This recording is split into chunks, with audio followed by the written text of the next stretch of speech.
nyene icubahiro umutambukanyi w'umukuru w'igihugu ahejeje kuganuka avuye mu gihugu ca Gambia aho yari yitavye ibikorwa by'inamigira 12 byatunganijwe n'ishiramwe Merck Foundation. Mukaba muzi ko nyene icubahiro umutambukanyi w'umukuru w'igihugu asanzwe ndetse ari aserukira iryo shiramwe mu Burundi nkuko n'abandi batambukanyi b'abakuru b'ibihugu muri Afrika babiserukira mu bihugu vyabo.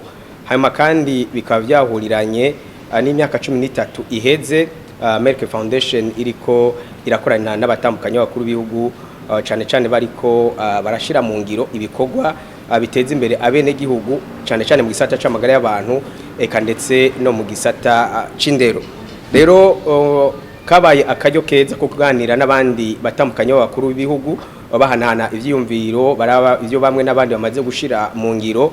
Hanyuma rero nyene icubahiro umutambukanyi w'umukuru w'igihugu ndetse mu ijambo ryiwe akaba yarashimiye bwa mbere na mbere Merck Foundation kuba iriko irafadikanya n'umutambukanyi w'umukuru w'igihugu mu guteza imbere canke mu guha abaganga akaryo ko kuja kwiga hanze biga ibisata bitandukanye, harimo ivyo kuvura ingwara za cancer, harimo ivyo kuvura ingwara za diabete eka ndetse n'ibindi. Hanyuma rero umutambukanyi w'umukuru w'igihugu akaba ndetse yaranababwiye yasubiye kubabwira uko ibikorwa yatanguje byo gushinga ivuriro byo gushara ivuriro igisata mu ivuriro umugira neza igisata kivura abakenyezi bafise ibibazo byo kwibaruka bakibaruka, aho ndetse yababwiye ko mu bakora muri ibyo bitaro harimo abaronkejwe ubumenyi na Merck Foundation.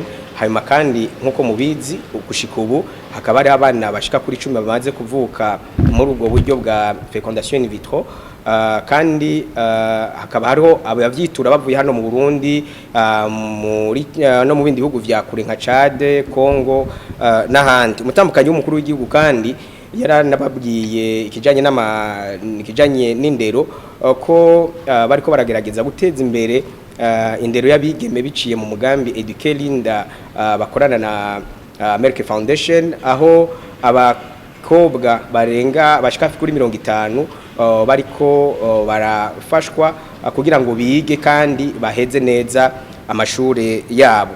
Muri ubwo buryo nyene bwo guterera murabizi ko nyene cubahiro umutambukanyi w'umukuru w'igihugu yatanguje ishure Socle du Savoir. Iryo shure rikaba ryakira ndetse mu bo ryakira harimo n'abigeme bafise amikoro make ariko bafashwe na Fondation Bonne Action mugira neza kugira ngo babandanye baterera mu gisata c'indero. Iryo shure rero ubu rikaba rikora neza kandi abatari bake baramaze kubona ko hatangirwa indero nziza kandi y'akanovera. Nyene cubahiro rero umutambukanyi w'umukuru w'igihugu yarababwiye kandi ko hariho inganda zitunganya kubamenyesha amakuru kubigira ngo batahure neza ingene bokora amakuru neza kubijanye n'ibisata cane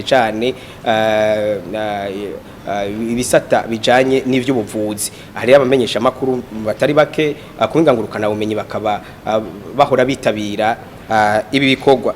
Rero urongoye Merck Foundation Dr. Rasha Kellege yarakeje umutambukanyi w'umukuru w'igihugu nyene icubahiro Angeline Ndayishimiye ku migambi ariko ararangura kandi akanamukeza no muri ico gisata yashinze muri polyclinique umugira neza kuko kiriko kirafasha abantu benshi. Akaba rero yavuze ko bazobandanya bakorana neza kugira ngo babandanye bateza imbere ibisata bitandukanye cyane ivy'indero hamwe n'ivy'ubuvuzi hano mu Burundi. Rero uru rugendo rwabaye karyo kuri nyene icubahiro umutambukanyi w'umukuru w'igihugu bwo kuganira n'abandi batambukanyi b'abakuru b'ibihugu bahanahana ivyiyumviro kugene bo bandanya bateza imbere amagara canke ubuzima bw'abene gihugu muri rusange.